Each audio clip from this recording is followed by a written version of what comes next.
Story time, les filles. Alors, quand j'ai rencontré mon mari, je me suis rassurée. Le premier jour de notre rendez-vous, je me suis rassurée de ne pas être maquillée. Je ne voulais pas y aller avec une tonne de maquillage.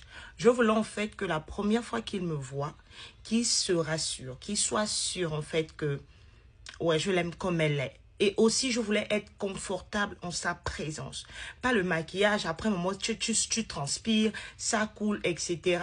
Et puis, à chaque fois, il faut te maquiller le matin parce qu'il t'a déjà vu la première fois comme ça. Like, c'est fatigant. Moi, je me suis dit, j'ai dit que papa, tu vas faire que mes voix, c'est moi comme ça. Tu dois t'habituer à qui je suis. Si tu aimes ça, c'est bon.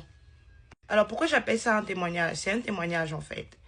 En grandissant, quand j'allais à l'université, donc les années 22 ans, je me maquillais beaucoup. Déjà même après le lycée, en fait, je me maquillais beaucoup, j'aimais être pimpante, etc. Vraiment toujours coquette.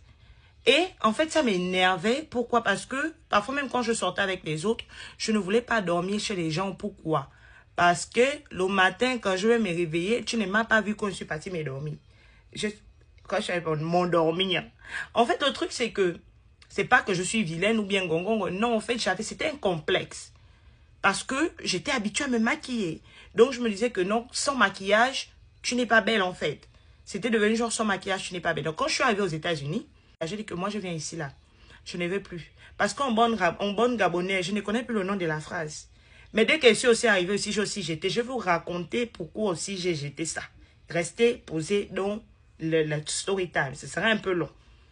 Alors, j'ai laissé tout ça derrière parce qu'en fait, je voulais commencer une nouvelle vie. En fait, avec moi, sans mensonge, sans mensonge, pas de double vie. Non, moi, en fait, quand j'arrivais ici aux États-Unis, c'est ce que je voulais, que Dieu me donne mais Dieu m'a donné une nouvelle opportunité. Alors, je me rassure que cette opportunité, je vais être bien. Bon, là, c'est seulement pour vous annoncer ce qui va se passer dans la partie 2. Mon mari qui me dit que non, c'est après hein, qui me dit ça, que non, normalement, quand je t'avais rencontré, là, tes habits avaient une certaine odeur. C'est l'odeur des coups. On en parle dans la prochaine vidéo. C'est là-bas que je vais dire ça. Donc, si tu veux être câblé, connais. Ok, bye.